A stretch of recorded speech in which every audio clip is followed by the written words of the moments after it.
Bien, hermanos, Dios bendiga a todos. Gracias por el vamos a tener nuestra sección expositiva hoy en Lucas 9 del 37 al 50. Vamos a leer hoy en 1 Corintios 2 del 6 al 8. Y si no lo tiene en su Biblia, puede leer en la pantalla. Sin embargo, hablamos sabiduría entre los que han alcanzado madurez, y sabiduría no de este siglo, ni de los príncipes de este siglo, que perecen, mas hablamos sabiduría de Dios en misterio, la sabiduría oculta, la cual Dios predestinó antes de los siglos para nuestra gloria, la que ninguno de los príncipes de este siglo conoció, porque si la hubieran conocido, nunca habrían crucificado al Señor de la gloria. Te damos gracias, Señor, en esta mañana. Bendice tu pueblo, Señor. Ayúdanos a todos a entender tu palabra y a practicarla. Te glorificamos en este fin de año y te agradecemos por tu gracia, te agradecemos por tus sacrificios, por tus sufrimientos, por tu muerte, por tu vida perfecta que compró nuestra salvación, Señor. Que si no hubiera sido tú haciéndolo, nunca hubiéramos podido tener lo que ahora tenemos. Por esto te glorificamos y te damos gracias. Amén. Gracias, Señor.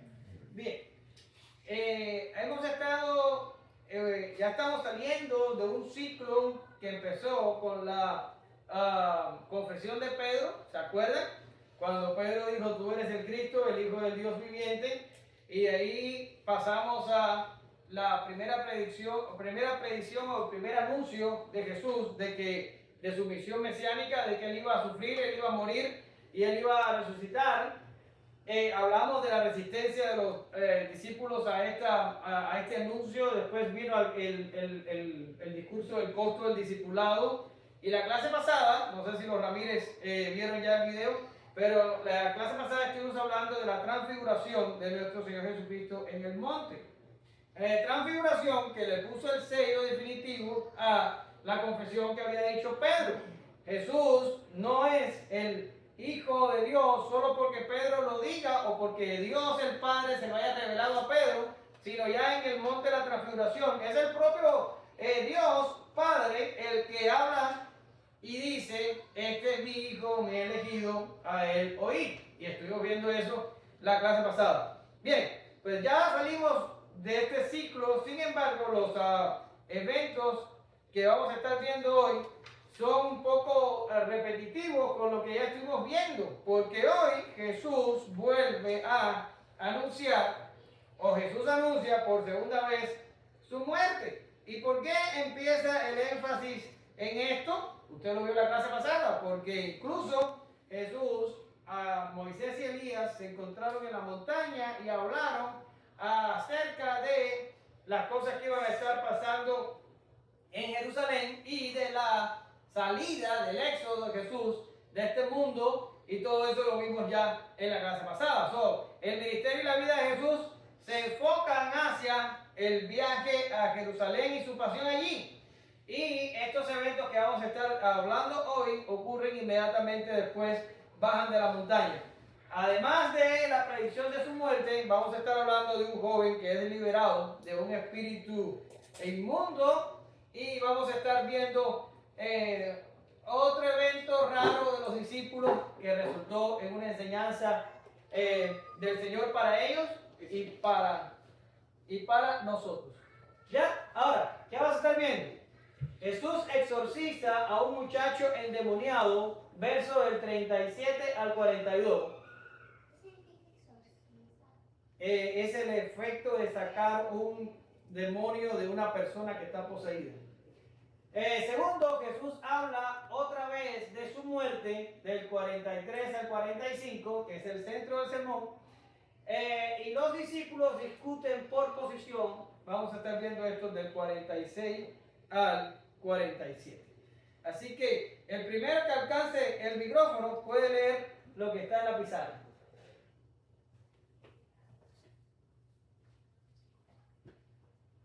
Al día siguiente, cuando descendió del monte, una gran multitud le salió al encuentro. Y he aquí un hombre de la multitud clamó diciendo: Maestro, te ruego que veas a mi hijo, pues es el único que tengo. sacude con violencia y le hace echar espuma y estropellándolo. Y a duras penas se aparta de él. Y ruego que tus discípulos que le echasen fuera y no pudieran. Respondiendo Jesús dijo: oh generación incrédula y perversa, ¿hasta cuándo él está con vosotros y os he de soportar? Trae acá tu hijo. Y mientras se acercaba al muchacho, el demonio le derribó y le sacudió con violencia. Pero Jesús reprendió el espíritu inmundo y sanó al muchacho y se lo devolvió a su padre. Muy bien, gracias, Sheila. ¿Qué está pasando aquí? Bien, lo que les había advertido en la introducción. El Señor terminó el evento de la transfiguración. Él andaba con 3 de sus discípulos. 9 de ellos se habían quedado debajo en el valle. Estos bajan de la montaña. Y cuando van de la montaña, ¿qué se encuentran? Se encuentran que los discípulos que habían quedado detrás no estaban solos. Había una multitud allí rodeando a los discípulos. Y si usted va al paralelo de Marcos, este evento del exorcismo de este muchacho es un evento que aparece en los 3 sinópticos. Mateo, Marcos y Lucas hablan acerca de él. Ahorita vamos a estar viendo por qué. Pero Marcos nos da un poquito más de detalle. De hecho, Lucas es bien breve con este relato, algo muy poco usual en él, que él no dé tantos detalles, pero Lucas lo que quiere es mantener el foco de la obra de Jesús, el poder de Jesús, la autoridad de Jesús, la identidad de Jesús, porque esto es lo importante aquí en cuanto al anuncio de su muerte, su misión y todo lo demás. No tanto el milagro, pero no importa porque los 3 sinópticos nos dan abundante información, o sea, los otros 2 nos dan abundante información acerca de lo que está pasando. Y cuando ellos van del monte, usted lo puede buscar después en Marcos 9:14, usted se va a encontrar de que Jesús ve a sus discípulos, ¿cuáles? Los que estaban los que se habían quedado atrás, que estaban discutiendo con unos escribas que andaban allí.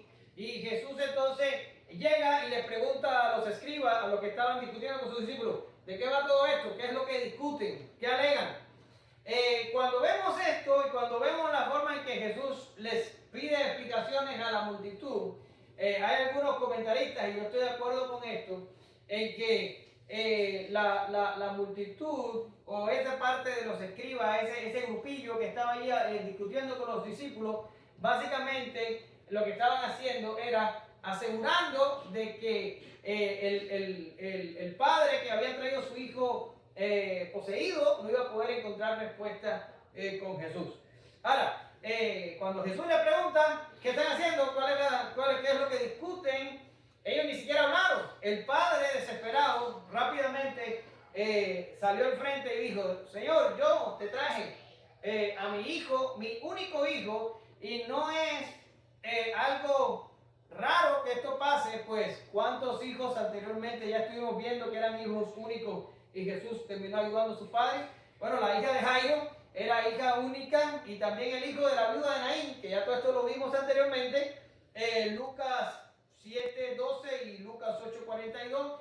Estos muchachos eran hijos únicos y el Señor tuvo que ayudarlos porque uno ya había muerto y la hija de Jairo también. Acababan de morir cuando Jesús llegó. Bien, así este hombre tenía su hijo único. Y este detallito de hijo único lo vamos a dejar ahí guardado, lo vamos a retomar un poquito más adelante.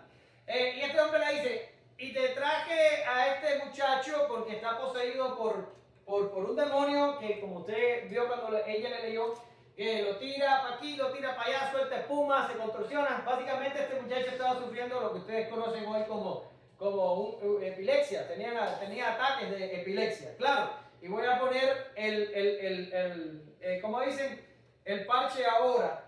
No todos los epilépticos usted puede concluir que tienen un demonio, así que no ande por ahí reprendiéndole demonios a los epilépticos, no haga eso.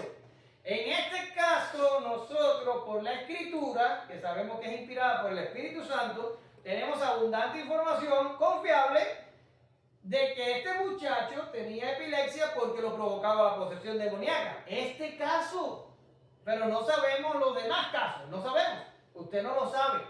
Por tanto, calma, ¿ok?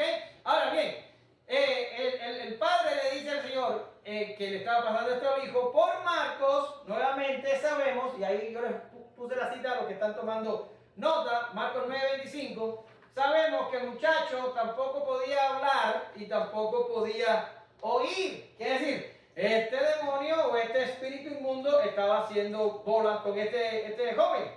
Ahora, el padre le dice a Jesús, y lo traje a tus discípulos. En realidad no lo traía a sus discípulos. Ellos se enteraron de que Jesús estaba allí en aquel lugar y fueron. Pero ¿qué pasó? Cuando llegaron, pues Jesús no estaba. ¿Dónde estaba Jesús? Pues había subido a la montaña con Pedro, Juan y Jacobo.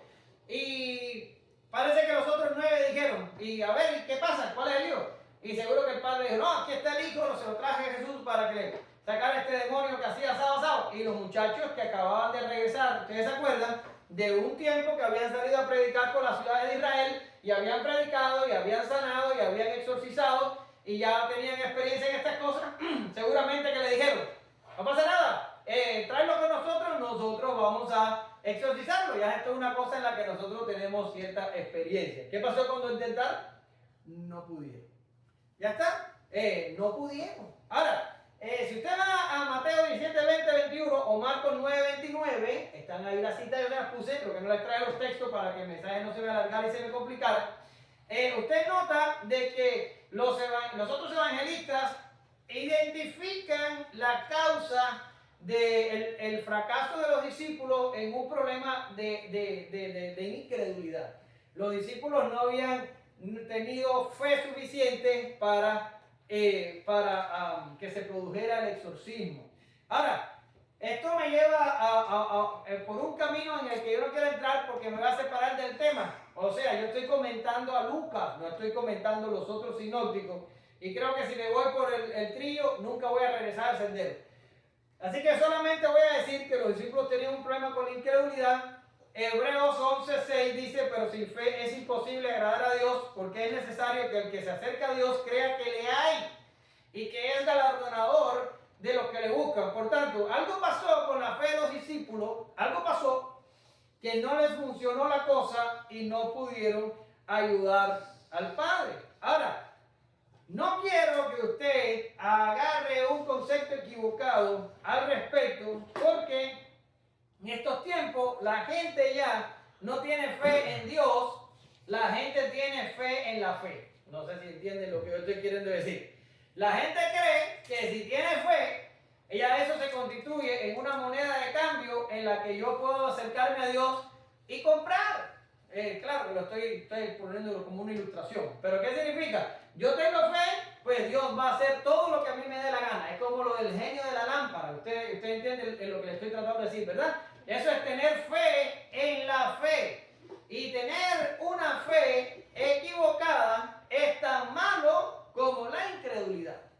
¿Lo entendió? Se lo voy a repetir. Una fe mal orientada es tan malo como la incredulidad. Cuando nosotros oramos y Dios no contesta la oración como nosotros la pedimos, no significa que Dios no la contestó.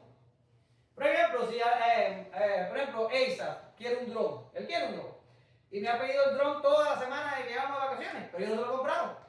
Él me está pidiendo el dron y yo no se lo estoy comprando. Yo estoy respondiendo a su petición. Lo que estoy respondiendo a la petición de una manera negativa. ¿Usted lo ve? Que Dios no haga lo que nosotros queremos cuando oramos no significa que no responde, significa que está respondiendo en forma negativa. ¿Usted lo ve? ¿Por qué razón? Porque Dios no actúa conforme a nuestro plan, Dios actúa conforme a su plan. Y nosotros tenemos que tener fe en Dios, no en la fe. Y tenemos que entender que cuando queremos hacer algo, a lo mejor Dios no quiere hacerlo. A lo mejor Dios no lo tiene contemplado en sus planes. A lo mejor Dios no dice, no, esto no va por ahí, esto va por otro lado. Y quizá eso es exactamente lo que les pasó a los discípulos. Los discípulos se mal enfocaron y pensaron que ellos podían y que era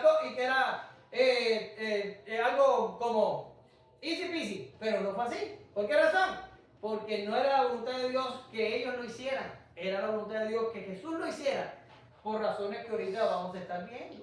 ¿Lo ven? Quiere decir, tenemos que tener cuidado cómo pensamos de la fe. La fe no es algo que usted le puede torcer el brazo a Dios. ¿Ya? ¿Cuál es el evento más emblemático que encontramos nosotros en la Escritura con respecto a esto? ¿No se le ocurre? O a lo mejor usted tiene un evento emblemático de eso, pero yo tengo el mío. Y el mío, ¿saben cuál es? Cuando David, que era conforme al corazón de Dios, se metió dentro del templo a rogar misericordia para que Dios no matara al hijo de Betsabé. ¿Se acuerdan? Y cuando se metió, ayunó, se tiró allí, se quebrantó y no comió y pataleteó, pero ya Natán le había dicho que el hijo iba a nacer y iba a morir. ¿Y qué le pasó? ¿Dios le respondió? Claro que le respondió. Le dijo, no. Eso fue lo que le dijo. Le dijo no. Y el hijo se murió. ¿Y qué pasó? Que cuando él se dio cuenta por la conversación de los siervos que estaban misteriosos y cosas, se dio cuenta que el hijo había muerto, se salió de allí, se bañó, se perfumó, comió y entró al templo de nuevo y ¿qué? Adoró. Era todo lo que podía hacer. Adoró. Por tanto, nosotros tenemos que entender eso. La fe no nos sirve para torcerle el brazo a Dios. No sirve así. Es un Dios soberano. Usted, una criatura insignificante, o mejor, déjame ponerme a mí, para que no se sienta aludido. Yo, una criatura insignificante, no puede negociar con el Dios omnipotente que hizo los cielos y la tierra. No se puede. Estos milagreros que andan por ahí diciendo falsos milagros y haciendo falsas promesas y usando la fe para sus propósitos, eso es fe en la fe. Y no es fe en la fe, sino es manipulación para que la gente suelte plata y para que ellos tengan un negocio ahí. Pero el Dios que hizo los cielos y la tierra no negocia con nosotros por cuánto tenemos fe. Es así. La fe no nos sirve para eso. ¿Ya lo entendió? Ya, eso es todo lo que voy a decir ahí porque la cosa se me va a complicar. Ahora bien, le dice el Padre a Jesús, lo trajimos a tus discípulos, pero los discípulos no pudieron sacar el espíritu inmundo. Y entonces Jesús dice, oh generación incrédula y perversa, ¿hasta cuánto es soportarlo? ¿Hasta cuánto voy a tener que estar con vosotros? Ahora, esta frase de Jesús, esta frase que Jesús pronuncia, hay diferentes opiniones acerca de a quién le dice la frase, oh generación incrédula y perversa. Y hay tres probabilidades. El Señor se lo dijo a los discípulos, el Señor se lo dijo a la multitud, o el Señor se lo dijo a todos. Hay tres. Si usted lee libros, usted se va a encontrar comentaristas que escogen una de esas tres opciones. Pero como yo soy pasado, a mí me gusta saber la opinión suya. ¿Cuántos creen aquí que es? Vamos a regresar. Vamos a regresar y vamos a leerlo. Y dice, y rogué a tus discípulos que le echasen fuera y no pudieron. Respondiendo Jesús dijo, oh generación, incrédula y perversa, ¿hasta cuánto he de estar con vosotros y os he de soportar? Trae acá a tu hijo. Ahora, esta frase de Jesús se la dice a los discípulos. ¿Cuántos creen que se la dice a los discípulos? Levanten la mano, manitos para arriba. ¿Cuántos se lo dicen a los discípulos? 3, 4. Ok, 4. ¿Quién da más? 4. Bien, ahora, ¿quién cree que se le dice a la multitud? ¿Quiénes creen que Jesús le habla esto a la multitud? ¿Este no voy a levantar la mano ahorita? Fue tu mujer. Ya. Ok. Tengo dos que creen que se lo dijo a la multitud. ¿Y cuántos creen que Jesús se lo dijo a todos? Tengo 4 y esta niña nunca dijo nada, ¿no? Ok, está bien, abstenerse también es una opción. Bien, cuando hablamos de este tipo de cosas, no podemos ser dogmáticos, porque ahora yo les voy a dar mi punto de vista, y usted va a creer que a lo mejor el suyo está equivocado, no es así. En este tipo de cosas podemos diferir. Usted puede interpretar y decir, yo creo que Jesús hizo esto y tener sus razones, y está válido. Y yo creo que Jesús hizo lo otro y está válido, y no importa. Ahora, como yo soy el que está predicando y soy el que está enseñando, yo doy mi punto de vista. Pero sí les digo que dependiendo del libro que usted lea y dependiendo del comentarista que usted lea, usted se puede encontrar una de esas tres interpretaciones a lo que está pasando. Ahora, Omar, ¿qué es lo que yo creo? Yo creo que el Señor se dirigió a la multitud. ¿Quiénes fueron los que dijeron que se dirigió a la multitud? Muy bien. 2 nada más. No somos ni mayoría. pero así es lo que creo. Yo creo que el Señor se estaba refiriendo a la multitud. ¿Por qué razón? Primero, la conversación la estaba teniendo el Señor con la multitud, no con los discípulos. El Señor llegó y le dice, y esta es la parte fuerte, el contexto me refuerza mi interpretación. El Señor llegó y estaban los discípulos teniendo una discusión con aquellos escribas. Y el Señor llegó y le dice a los escribas, ¿y qué es lo que está pasando aquí? Y si usted lee a Marcos, usted se da cuenta que ellos hasta se asombraron de que Jesús se hubiera aparecido y los hubiera agarrado en plena discusión. Y los escribas le van a hablar, pero en el momento salta el padre y le dice, no, es que traje a mi hijo y tiene esto, pero tus discípulos no pudieron. Bien, en mi opinión, los escribas y la multitud lo que estaba era mofándose, burlándose, haciendo escarnio, no solo de los discípulos, sino de Jesús, y estaban convencidos y estaban afirmando en el momento que Jesús los sorprende de que no iba a ser posible para Jesús sacar el demonio del muchacho. Y cuando Jesús llega, por eso es que se asombran. Si usted le da a Marcos, se da cuenta que ellos como que dijeron, ¡uy, ya está aquí! El Señor, ¿cómo estás? Y le saludaron, así dice Marcos. Y entonces ahí le explican y el Señor dice, oh generación perversa, maligna y todo lo que dijeron, pero el Señor se lo está diciendo a la multitud. Esta es mi opinión, usted puede tener la suya, no pasa nada, solo que lo pregunté por curiosidad. Ahora, cuando usted ve en la escritura, adelante o hacia atrás, usted se va a dar cuenta de que el Señor se expresa así en otros momentos contra las multitudes o contra la nación de Israel. Nunca lo hace hacia los discípulos, así como diciéndole que son unos inconversos y unos, como dice, una generación incrédula y perversa. No se lo dice a sus discípulos. Por ejemplo, Lucas 13:34, Jesús le dice a Jerusalén, y mire para que usted vea que la terminología es bastante parecida. Jerusalén, Jerusalén, que matas a los profetas y apedreas a los que te son enviados. ¿Cuántas veces quise juntar tus hijos como la gallina a sus polluelos debajo de sus alas y no quisiste? Ya el Señor aquí está condenando su generación porque se rechazaron el mensaje que Jesús estaba predicando. Y si nos vamos a Hechos 7 del 51 al 52, vemos a Esteban a punto de ser apedreado y Esteban dice algo muy parecido a Jesús y se lo dice a la multitud y le dice, duros de cerviz e incircuncisos de corazón y de oídos, vosotros resistís siempre al Espíritu Santo como vuestros padres, así también vosotros. ¿A cuál de los profetas no persiguieron vuestros padres y mataron los que anunciaron de antemano la venida del justo, de quien vosotros ahora habéis sido entregadores y matadores? La multitud no estaba allí en un buen plan hacia Jesús.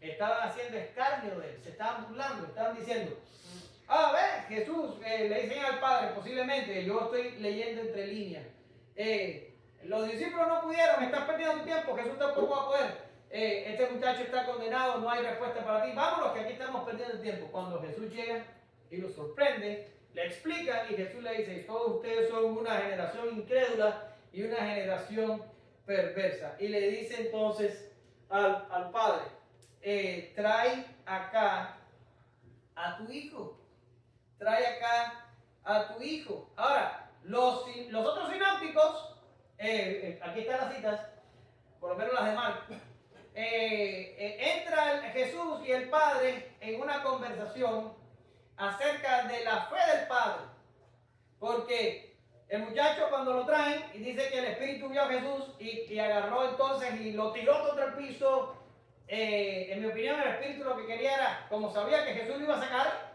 de todas maneras lo que quiso fue matar al muchacho, y dice que lo retorció y lo tiró y lo fastidió. Y Jesús le dice al Padre, ¿y hace cuánto le pasa esto? Y le dice, bueno, pues desde que era niño le pasa. Y a veces lo tira en el fuego y a veces lo tira acá. Y el Padre le dice entonces, esto es Marco hablando. Y le dice, por favor, si puedes hacer algo, ayúdanos. Se da cuenta como la fe tan variante del hombre, el hombre está entre la opinión de la multitud de que Jesús no podría y la desesperación como padre de que su hijo no tenía solución, y le dice, si puedes hacer algo, por favor, ayúdanos. Y Jesús le dice, ¿cómo que si puedo? ¿No tienes fe? Al que cree, todo es posible. Y el padre dice la maravillosa y solemne frase, le dice, yo creo, pero por favor, ayúdame en mi incredulidad. ¿Qué quería decir? Yo creo, pero la fe mía es tan insignificante, tan tambaleante, tan cambiante, que si tú no me ayudas a creer, la incredulidad me va a vencer. Es tanta la presión que ejercía la multitud sobre este hombre, que este hombre, por un lado tenía, a lo mejor se había enterado de todas las cosas que había estado haciendo Jesús, y de todas las maravillas que había hecho, pero por el otro lado tenía al fracaso de los discípulos, más la multitud diciendo no lo lograrán, que la fe se había sentido como aminorada y apabullada, y el hombre dice al Señor, ayúdame a creer, because no puedo. Qué frase tan importante. Ahorita decían, vamos a pedir oración por Beto, que está luchando por cambiar su vida, y ese es el problema. Tiene que dejar de luchar, porque nosotros no cambiamos nuestra vida. Nosotros confiamos en Jesús y después Él la cambia, pero nosotros no la cambiamos por nuestra propia fuerza. Hay que dejar de luchar. Esta es la cosa, rendirse. Y esto fue lo que dice este hombre. Yo no puedo creer por mí mismo. Tengo demasiada presión sobre mí. ¿Le ha pasado? Que usted está en su vida y siente que su fe es nada y que su fe no va a poder. Lógicamente, no vamos a poder. Sin Jesús no vamos a poder. Más adelante le diría a los discípulos, separados de mí, nada pueden hacer, porque soy yo el que lo hace. Y este hombre magistralmente le dice, mi fe es poca, por favor, ayúdame para que no me venza mi incredulidad. Ayúdame para que no termine yo siendo un incrédulo después de este día. Impresionante. Impresionante. Es el momento cuando nos rendimos y decimos, ¿sabes qué? Yo no puedo. Tienes que hacerlo tú. Y entonces Jesús reprendió al espíritu inmundo. Dice Marcos que lo dejó como muerto. En mi opinión lo dejó muy mal herido. Había algunos de la multitud que decían, está muerto, está muerto. Pero dice Lucas, que es el médico del grupo, y dice Lucas, aunque Lucas no estaba presente, pero era el médico, era el historiador, el investigador, el que estaba teniendo la información, y dice Lucas que el Señor después de libertarlo, lo sanó. ¿Se da cuenta? Si usted regresa a lo que ella le estaba leyendo, dice, y mientras se acercaba el muchacho, el demonio le derribó y le sacudió con violencia, pero Jesús reprendió al espíritu inmundo y sanó al muchacho. ¿Se da cuenta? Primero hubo una liberación y después hubo una sanidad. Así que el chamaco quedó del exorcismo, quedó listo. Y el Señor tuvo que primero libertarlo y después tuvo que sanarlo. El Señor aquí hizo una obra completa, pero no solo hizo una obra completa en el muchacho que fue liberado del espíritu inmundo, sino que hizo una obra completa también en el padre del muchacho. Porque este hombre se enfrenta al Señor con una fe tan valiente, pero yo estoy seguro que después de ese día, esa fe quedó fortalecida para siempre. Él había clamado al Señor que lo ayudara en su incredulidad, y el Señor lo hizo. El Señor trabajó en la vida del muchacho, el Señor trabajó en la vida del padre. Díganme ustedes, ¿dónde no trabajó el Señor? En la multitud. 5 puntos. En la multitud. A los que había llamado generación adúltera, o que le había llamado.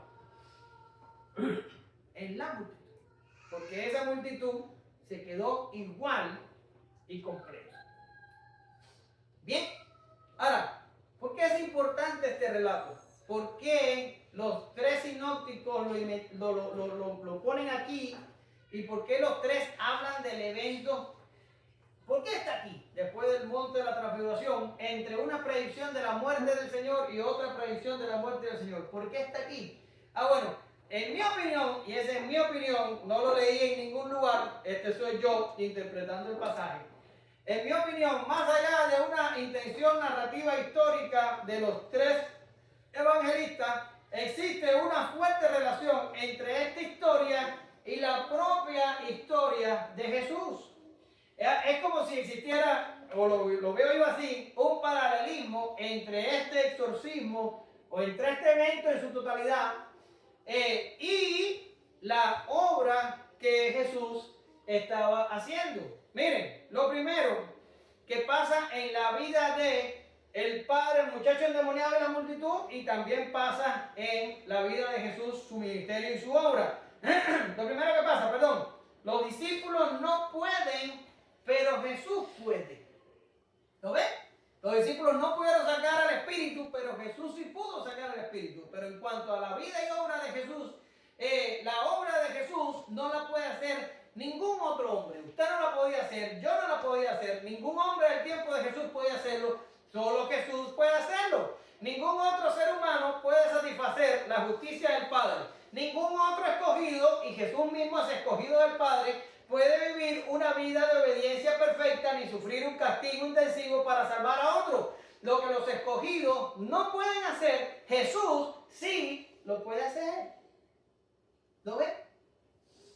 En otra ocasión, y vamos a llegar ahí algún día, dice, y los que oyeron esto dijeron, ¿quién pues podrá ser salvo? Y les dijo, lo que es imposible para los hombres es posible para Dios. ¿Qué hombre se puede salvar por su propia mano? ¿Qué hombre? Ninguno. No leemos el otro día un salmo, creo que era el 49, y decía, ¿acaso tú puedes comprar la salvación de tu hermano? ¿Puedes? No puedes, porque es muy costosa. Tú no puedes salvar a tu semejante. No, tú no te puedes salvar a ti mismo tampoco. Pero Jesús sí puede salvar. Jesús puede. Donde los discípulos no pueden, Jesús puede. Otra cosa que aprendemos de esta historia, que es también la historia de Jesús en su totalidad. Las multitudes tienen todo para creer, pero deciden no hacerlo. Yo te pregunto, ¿qué más le faltaba a esta gente por ver? ¿Qué más le faltaba a esta gente por conocer? Jesús había estado ya por 2 años haciendo milagros por toda Galilea y también los había hecho en el norte de Judea.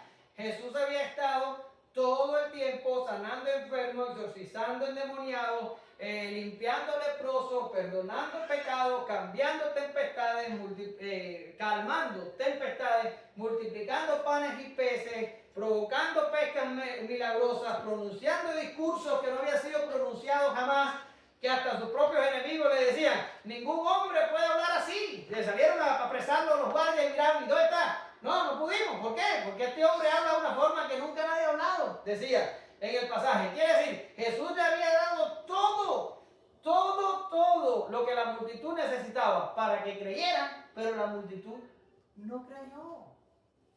Y la prueba final de todo lo que estamos diciendo es que mucha de esa gente que se maravilló cuando pasó lo que pasó, y ahorita vamos a estar viendo eso, fue después allá con Pilato y gritó, crucifícale, crucifícale, crucifícale. No son 2 multitudes diferentes, la misma gente. Es la misma gente. Ellos tenían todo lo que ellos necesitaban, pero ellos no querían creer. No es una cosa de que el diablo, de que Dios o de que no sé qué. No, eran ellos, sus corazones perversos no querían creer en Jesús. Lo tenían todo, pero no creían. Dice que pues, ¿somos nosotros mejores que ellos? En ninguna manera, pues ya hemos acusado a judíos y a gentiles, que todos están bajo pecado, como está escrito, no hay justo, no hay uno, no hay quien entienda, no hay quien busque a Dios. De la misma manera que las multitudes de aquel día no creían en Jesús, no creían que Jesús podía hacer el milagro, no creían que pudiera pasar nada de esto, hoy y en los tiempos apostólicos, la gente tampoco buscaba a Dios, tampoco quería a Dios, no había justo, todavía hoy no lo hay. No hay uno, no hay quien busque a Dios. Si no es Jesús el que sale en nuestra búsqueda, nosotros estuviéramos tan condenados como todos estos de los que estamos hablando. Si Jesús no hubiera salido en la búsqueda de sus propios discípulos y los hubiera rescatado, también ellos hubieran estado condenados. Porque nosotros somos igual a la multitud, a no ser que Dios haya salido y nos haya rescatado. ¿Se da cuenta la similitud entre las historias? Y lo tercero que veo yo entre esta historia y la vida de Jesús y los discípulos es que los discípulos no estaban listos en ese momento para sacar a aquel espíritu inmundo. Pero va a llegar el momento que la sola sombra de Pedro va a sanar enfermos. Va a llegar el momento en que los discípulos van a hacer cosas, lo que no lo era todavía. Y esto les pasó a los discípulos. Hoy vamos a hablar de un lamentable episodio de nuevo de los discípulos inventando y diciendo tonterías. Pero no estaban listos en ese momento, pero lo iban a estar, ¿verdad? Y a veces eso nos pasa mucho a nosotros, que nos sentimos no aptos, nos sentimos no listos, nos sentimos como que estamos lejos de alcanzar el ideal que queremos. Ok, es verdad, a lo mejor no estamos, pero vamos camino allí. Vamos camino allí. No somos lo que queremos, pero vamos camino allá. Lo estaremos. ¿Por qué razón? Porque la propia Escritura dice que estamos persuadidos de esto, que el que comenzó en vosotros la buena obra la perfeccionará hasta el día de Jesucristo. Si tú estás en Cristo, Dios va a perfeccionar tu vida. La va a perfeccionar. A no ser que no estés en Cristo. Pero si estás, calma, ten paciencia. Dios lo va a hacer. Los discípulos no estaban listos ese día, pero llegaron al momento que estuvieron listos. Nosotros no estamos listos, pero lo estaremos. Lo estaremos porque Jesús se va a encargar de eso. Pero vamos al relato. El muchacho fue libertado, la fe del Padre fue fortalecido. ¿Y qué es lo que dijeron las multitudes? Alguien que lea, que no sea ella. Y todos admiraban de la grandeza de Dios y maravillándose todos de todas las cosas que hacía, dijo a sus discípulos: haced que os penetren bien en los oídos estas palabras, porque acontecerá que el Hijo del Hombre será entregado en manos de hombres, mas ellos no entendían esas palabras, pues les estaba velado para que no las entendiesen, y temían preguntarle sobre estas palabras. Impresionante. ¿Qué pasó después que Jesús sacó al demonio y que sanó al muchacho? Dice que entonces la multitud cambió. Y dijo: wow, sí, lo logró. ¡Qué maravilla estamos viendo! ¡Qué cosa tan tremenda hemos visto! ¿Acaso no lo habían estado viendo por 2 años ya? ¿Y cuántas de esas multitudes siguieron a Jesús después de eso? ¿Y cuántas de esas multitudes creyeron después de eso? De allí salieron cambiados para siempre el Padre y el Hijo, que tenían el espíritu inmundo, y se acabó. Pero, ¿qué le dice entonces Jesús a los discípulos? Porque me imagino que la misma euforia que sintieron las multitudes y el tiempo corto de alabanza que pudieron haber hecho cuando tuvieron su momento de admiración, parece que los discípulos también lo sintieron. Y Jesús los miró y les dijo: que estas palabras les penetren bien en los oídos. Es decir, el Señor está diciendo: si es posible, hazte un hoyo en el oído y métete las palabras adentro hasta lo más profundo y ahí déjalas. ¿Cuáles son las palabras? No confíes en lo que ves en las multitudes. Lo que están haciendo es una falsa alabanza. La maravilla que están teniendo es una emoción pasajera. Yo voy a ser rechazado y entregado en manos de ellos. Y ellos van a pedir mi crucifixión. Ellos no son de los que se salvan. Ellos son los que me van a agarrar, me van a llevar, me van a poner en la cruz y me van a matar. Son ellos mismos. No estén prestando atención a lo que están diciendo ahora. Me está diciendo el Señor. Dice: haced que os penetren bien en los oídos estas palabras. ¿De qué manera más enfática pudo haber dicho el Señor esto? El Señor le estaba diciendo: hagan que esto que les digo se les entre de una buena vez. Me van a matar, me van a rechazar, me van a hacer pasar por unos sufrimientos indecibles. Esa misma multitud. ¿Lo ven? Y de esta manera el Señor les vuelve a decir lo que le había dicho un tiempo atrás. No habían pasado 10 días. Diciendo: ¿qué pasó? Entrar, introducir. le había dicho lo mismo, que el Hijo del Hombre iba a ser entregado, iba a sufrir, iba a morir y que también iba a resucitar. ¿Cuál es la reacción de los discípulos? Resistencia. Todavía esto ellos no lo asimilaban. Y dice que los discípulos no entendieron las palabras, dice, pues les estaban veladas para que no las entendiesen, y dice que temían preguntarle de estas cosas. ¿Por qué temían? Porque las palabras de Jesús estaban luchando frente a frente contra la cosmovisión de los discípulos, contra las ideas preconcebidas que los discípulos traían en la cabeza. ¿Cuáles eran las ideas? Lo hemos estado diciendo en otras ocasiones ya. Hemos estado diciendo de que ¿cuál era el Mesías que estaban esperando los discípulos y el pueblo de Israel? Un Mesías político, un Mesías conquistador, un Mesías que los librara del imperio romano y del yugo opresor, que instaurara una teocracia davídica y que todo fuera paz y maravilla. Ese era el Mesías que ellos estaban esperando. ¿Por qué lo estaban esperando? ¿Porque habían malinterpretado la Escritura? Difícilmente, porque cuando hablamos de estas cosas lo comparamos con Isaías 53 y nos dimos cuenta que los profetas profetizaron que Jesús o que el Mesías iba a sufrir. ¿Lo ven? Por tanto, de alguna forma la religión se torció, de alguna forma la enseñanza se separó de los textos y se formaron una idea de un Mesías así.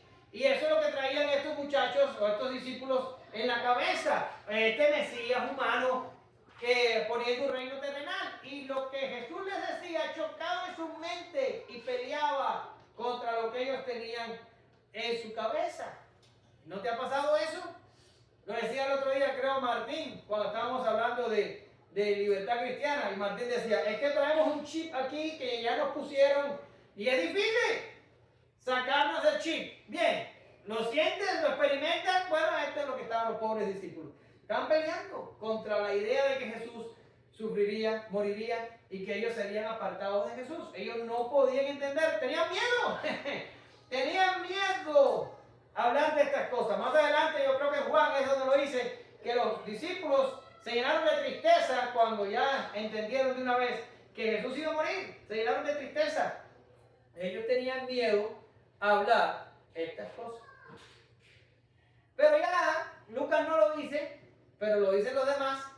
Salieron de allí y se regresan momentáneamente a Galilea porque ya iba a emprender el viaje hacia Jerusalén. De esto vamos a estar hablando el próximo domingo. Pero cuando están en Galilea se suscita una discusión entre los discípulos bastante desafortunada. Vamos a ver qué dice. Alguien que agarre el microfonito, por favor. Entonces entraron en discusión sobre quién de ellos sería el mayor. Y Jesús, percibiendo los pensamientos de sus corazones, tomó a un niño y lo puso junto a sí y les dijo: cualquiera que reciba a este niño en mi nombre, a mí me recibe. Y cualquiera que me recibe a mí, recibe al que me envió. Porque el que es más pequeño entre todos vosotros, ese es más grande.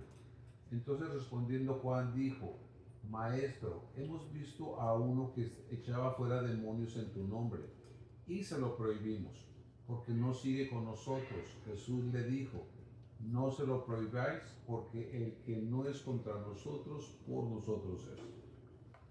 Gracias. Tremendo. Tremendo. Dice que los discípulos entraron en discusión. Los discípulos entraron en discusión acerca de cuál de ellos sería el mayor. Jesús no estaba presente. ¿Por qué lo sabemos? Porque dice el texto siguiente que Jesús percibió en sus corazones esto en el lío que andaba. Por tanto, cuando ellos empezaron la discusión, Jesús no estaba.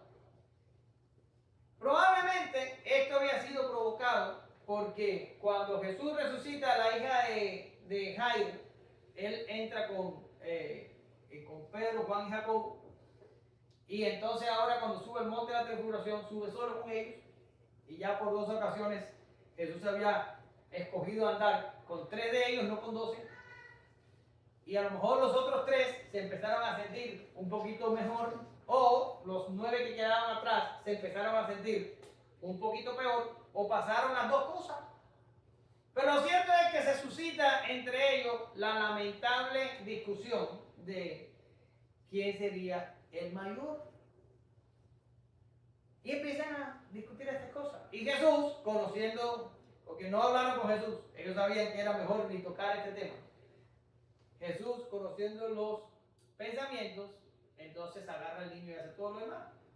Pero yo lo que quiero que ustedes entiendan la diferencia entre lo que Jesús ha venido diciendo y lo que los discípulos están pensando. Jesús, el Señor, el Maestro, el Mesías, el Hijo del Altísimo, había anunciado que su ministerio iba a ir hacia un sufrimiento y muerte segura y que después resucitaría, pero que sería humillado, entregado a los hombres y de su perversa generación y que sería castigado por ellos, ¿verdad? Y entonces vemos la vida de Jesús terminando de una forma descendente, humillante, vituperante, trágica y lamentable. Pero vemos a sus seguidores, no sé si usted lo ve, pero yo lo veo claramente, pensando en quién entre ellos sería el mayor. Quiere decir, mientras que Jesús va hacia abajo en su pensamiento, los discípulos quieren ir hacia arriba en su pensamiento. Y quieren usar distinciones entre ellos. Por eso que ustedes a veces me ven a mí tan reacio a que haya distinciones y que haya demasiado nombramiento y que haya demasiadas cosas. ¿Por qué razón? Porque generalmente estas cosas a nosotros los hombres orgullosos y caídos hacen un poco de daño. Y estos discípulos, a pesar de que su propio maestro le estaba diciendo por lo que iba a pasar, ellos dijeron, oh no, nosotros, a lo mejor Pedro o a lo mejor el otro que siempre está, y el otro dice, ¿por qué yo no mejor? Y que no sé qué. Y se metieron en esta lamentable discusión. ¿Qué hizo Jesús? Dense cuenta que Jesús no les dice un statement tan fuerte como ustedes son una generación perversa e incrédula, no.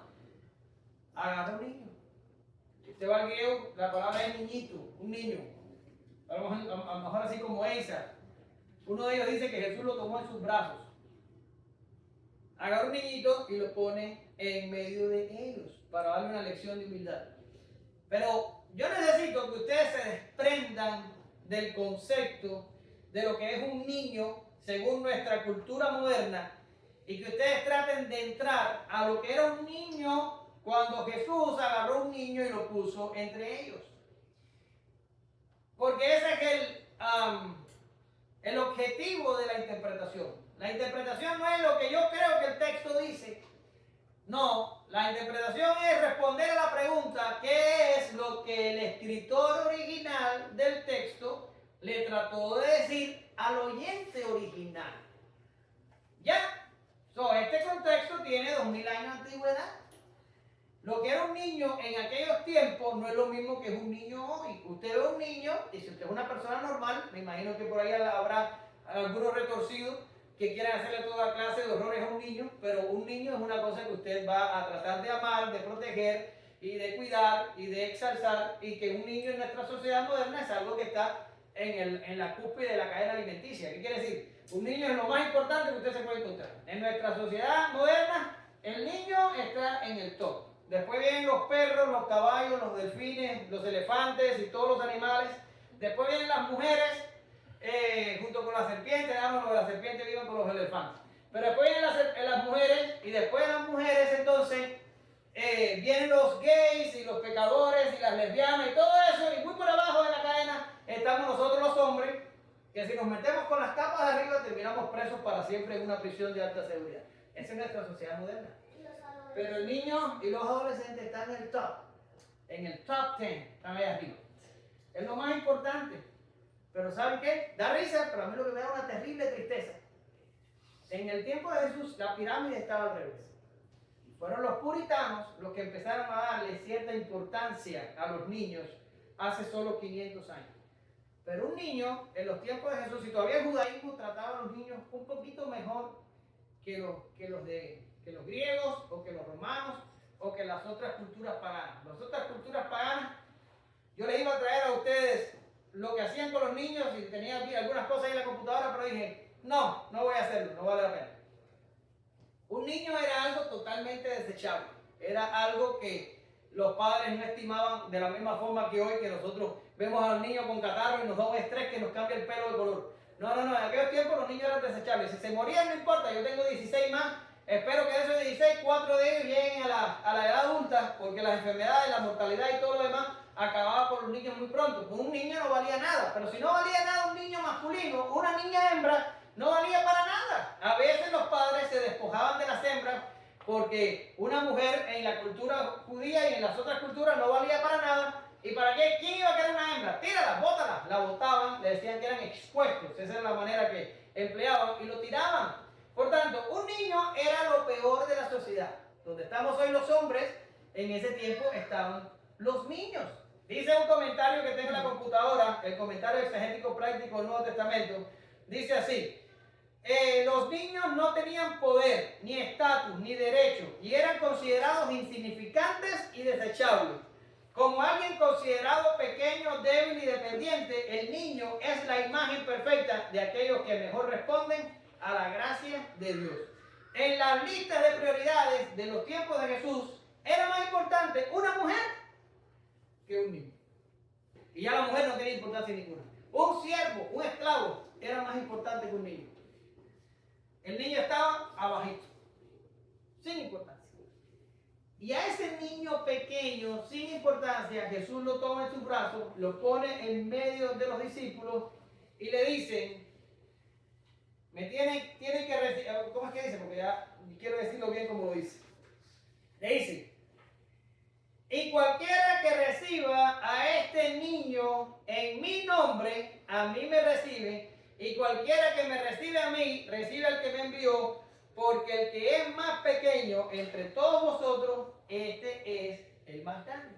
¿Qué le está diciendo el Señor? A no ser que ustedes agarren esa posición elevada que ustedes creen que tienen o que ustedes quieren tener, y a no ser que ustedes se rebajen a la altura que nuestra sociedad tiene a este niño y que ustedes se sientan con la importancia que nuestra sociedad le da a este niño y que ustedes experimenten la fragilidad a la que está expuesta este niño, ustedes están absolutamente lejos de mí. Ustedes no me han conocido, no me han aceptado y mucho menos han aceptado a aquel que me envía.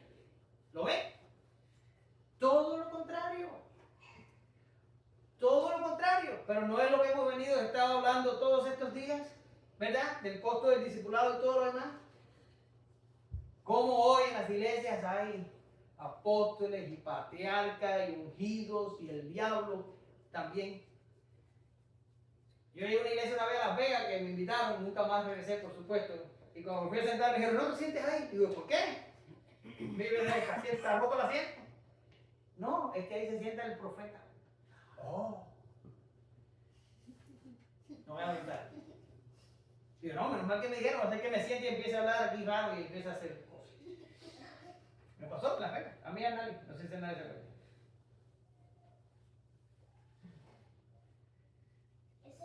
Tenemos que pensar que en el reino de Dios, el más pequeño es el más grande. Es al revés.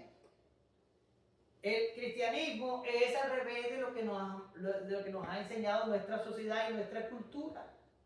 Si tú quieres tener gloria, honra, riquezas, maravillas y quieres alcanzar el mundo, eso está bien para ti, vete y alcánzalo, pero no sirve aquí. Tienes que negar a Cristo y tienes que irte a vivir tu vida lejos de Él.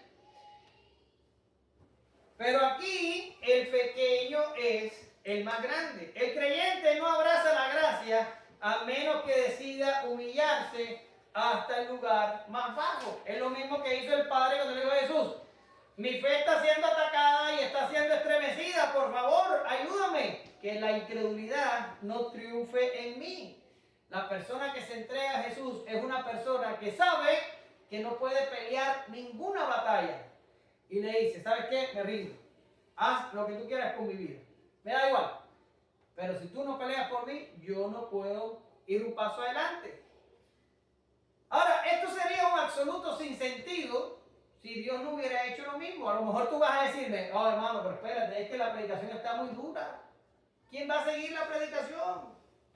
No va a crecer la iglesia con ese tipo de mensajes, no va a crecer.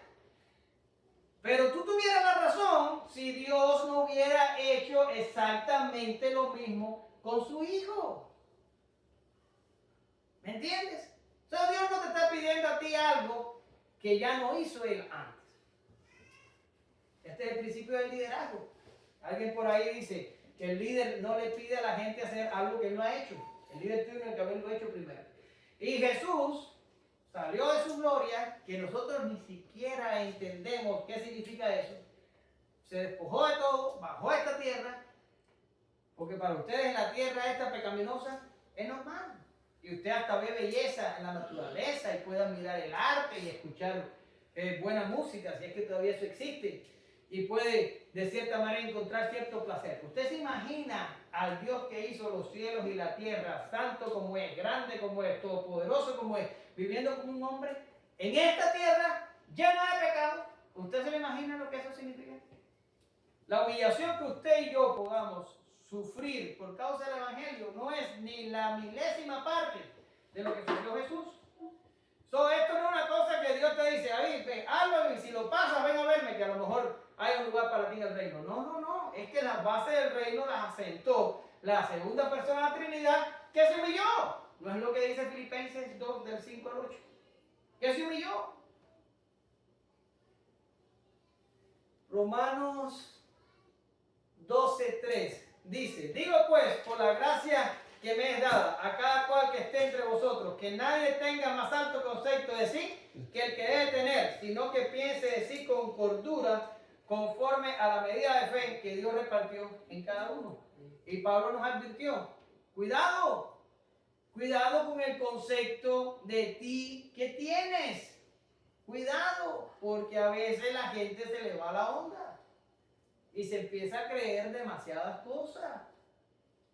Cuidado. Camino de la gloria exige humillación y sufrimiento, dependencia y muerte. En el reino de Dios no había cabida para los que buscaban subir. Este es un pensamiento muy terrenal que tiene su centro en el egoísmo humano. En el reino de Dios, el único grande y maravilloso y excelso y digno de ser alabado es Jesucristo. Y a mí a veces me aturde como nosotros mismos, no, los que están perdidos, no, nosotros nos dejamos caer o asombrar o vislumbrar por las personalidades de nuestro mundo evangélico. Oh, que no sé quién, fulano va a predicar, o que vino un mengano, vamos a verlo, y todo el mundo vaya como ovejas locas. Va para allá, va para acá. Sigue a Cristo, por favor, sigue a Cristo. Sigue solo a Cristo. Todos somos siervos. Todos somos siervos. Pero la cosa se puso dura y viene Juan, el inteligente. Pobrecito, era un muchacho, era un joven, bien jovencito. No tendría 16 años a Juan en ese tiempo. Y Juan dice, anda, ya nos están dando palos de nuevo, deja ver si yo cambio la conversación un poco. Y salimos de aquí porque el palo ya está sobre nosotros. Señor, ¿sabe qué? Es como Martín Rodríguez que cambió la conversación. Oye, ¿por qué no hablamos entonces de las cosas esas de cocodrilo? Pero no le convenía la conversación. Bien, así estaba aquí Juan. No nos conviene lo que Jesús está hablando ni lo que nos está diciendo, ya nos está aplastando de nuevo. Señor, ¿sabes qué? El otro día vimos uno por allá que estaba haciendo exorcismos en tu nombre y le regañamos, Señor, le regañamos porque, ¿sabes qué? No nos sigue. Y Jesús le dijo, lo volvieron a hacer mal. Esta gente no salía de una para entrar a la otra. Lo volvieron a hacer mal. El que no está contra nosotros, por nosotros es. Déjalo que haga lo que quiera. ¿Y qué es lo que les quiso decir aquí al Señor? Le estaba diciendo al Señor, esta obra que ustedes van a empezar a mi partida, cuando yo parta, la obra que ustedes van a empezar es tan grande y tan monumental, y se van a levantar tantos enemigos contra ustedes que ustedes van a necesitar cualquier ayuda posible, no importa de dónde venga. Si una persona no está contra ti, es tu amigo. Tenle consideración. Y esto parece un poco loco, pero mira Pablo en Filipenses 1, del 15 al 18, Como dice, algunos a la verdad predican a Cristo por envidia y contienda, pero otros de buena voluntad. Los unos anuncian a Cristo por contención, no sinceramente pensando añadir aflicción a mis prisiones, pero los otros por amor, sabiendo que estoy expuesto para la defensa del Evangelio. ¿Qué pues? Que no obstante, de todas maneras, o por pretexto, o por verdad, Cristo es anunciado, y me gozo en esto, y me gozaré aún. ¿Qué está diciendo Pablo? Hay gente que predica a Cristo por amor, quiere hacerlo sinceramente y lo hace. Qué bien, qué maravilloso. Pero hay gente que lo hace solo para fastidiarme la existencia. Y a mí realmente no me importa, porque ya sea que de una manera o de la otra, el nombre de Cristo es predicado. Amén, que se predique. ¿A mí qué? Que se predique. Y esto es lo mismo que estaba diciendo aquí Jesús. Si alguien no está contra nosotros, pues está a favor nuestro. Tenerle un poco de consideración. Hemos llegado a un momento, y concluyo, muy importante en la vida y el ministerio de Jesús. Y Lucas quiere que no perdamos el foco por cosas menos importantes. Y el centro aquí es quién es el Mesías y cuál es su misión. El evangelista espera mostrar todo el poder del Señor donde otros no pueden siquiera llegar. Pero también quiere asegurarse de que entendamos que el camino a la gloria pasa por el sufrimiento y la humillación. Esto es un elemento perdido del cristianismo moderno, tan acomodado, carnal y material. Pero nadie que se constituya seguidor de Cristo puede esperar caminar un sendero distinto al de Él. Sin cruz no hay corona, sin humillación no hay exaltación. Y los miembros del reino no compiten por posiciones, sino que son servidores que se enfocan en los demás. Te damos gracias, Señor, te pedimos que tú bendigas este tiempo que hemos tenido, último culto del año, que rendimos a ti para tu gloria, para tu honor, por tu majestad. Gracias por todo lo que tú has estado haciendo en medio nuestro, Señor, y en nosotros, y gracias porque nada de esto merecemos. Es para nosotros un privilegio hablar de tu palabra y servirte, aunque sea en lo poco. Señor, bendícenos a todos, que podamos, Padre, aplicar tu palabra, practicar tu palabra, compartir tu palabra, amar tu palabra, y que en este 2025 podamos hacerlo aún más. Vamos a tener un tiempo de alimentos ahora. Bendice los alimentos, que nos caigan bien a nuestros organismos, y que podamos tener una semana de vacaciones con nuestra familia, y donde tú nos estarás librando de todo mal. Y Señor, quédate con nosotros el resto del tiempo. En el nombre de Jesús oramos, te damos gracias. Amén. Gracias.